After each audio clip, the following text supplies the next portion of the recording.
But I literally sent someone a DM about this as well the other day, how to work it out. Oh, I can't remember the fucking formula because obviously I ain't a mortgage broker or anything. I just know quite a bit.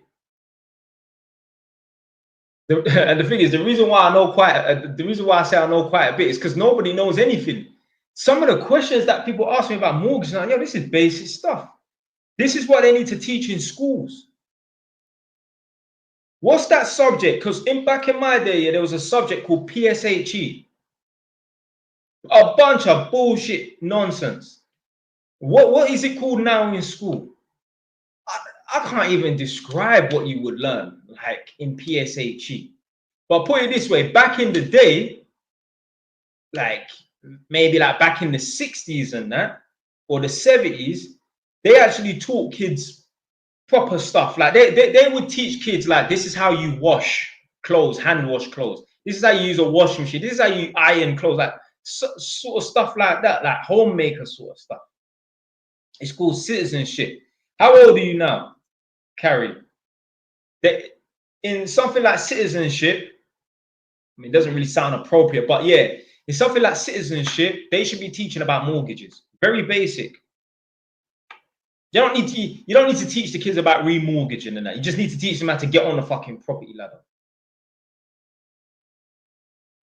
They need to teach the kids that, you know, if you want to buy a property, you need to have at least 10% of the value of the property. I mean, you can put down 5%, but then your mortgage monthly payments are going to be higher. But they need to teach the kids, and they need to go and use examples. So they need to go on to, they need to sit, this is what they need to do, yeah? 30 kids in a classroom, yeah?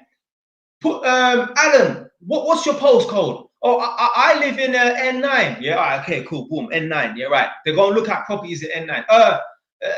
Sophie, what's your postcode? I live in N13, Palmer Street. All right, we'll look at properties in that area.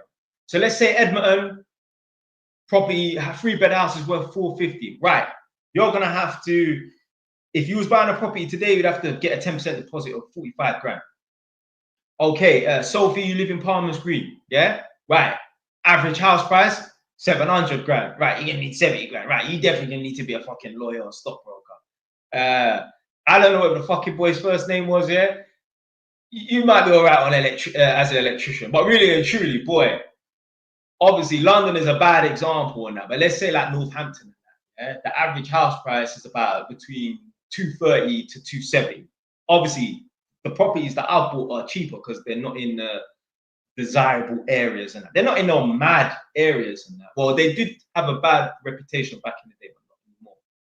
But there are 3-bed houses that are a lot more expensive. So all of my 3-bed houses, they're basically worth 210 each. But in the other parts of Northampton, you could averagely pay about 250 for a 3-bed house, easily. And this is just terraced house and that, but they might be in a more desirable area. So that's what they should do. Teach kids about mortgages and that.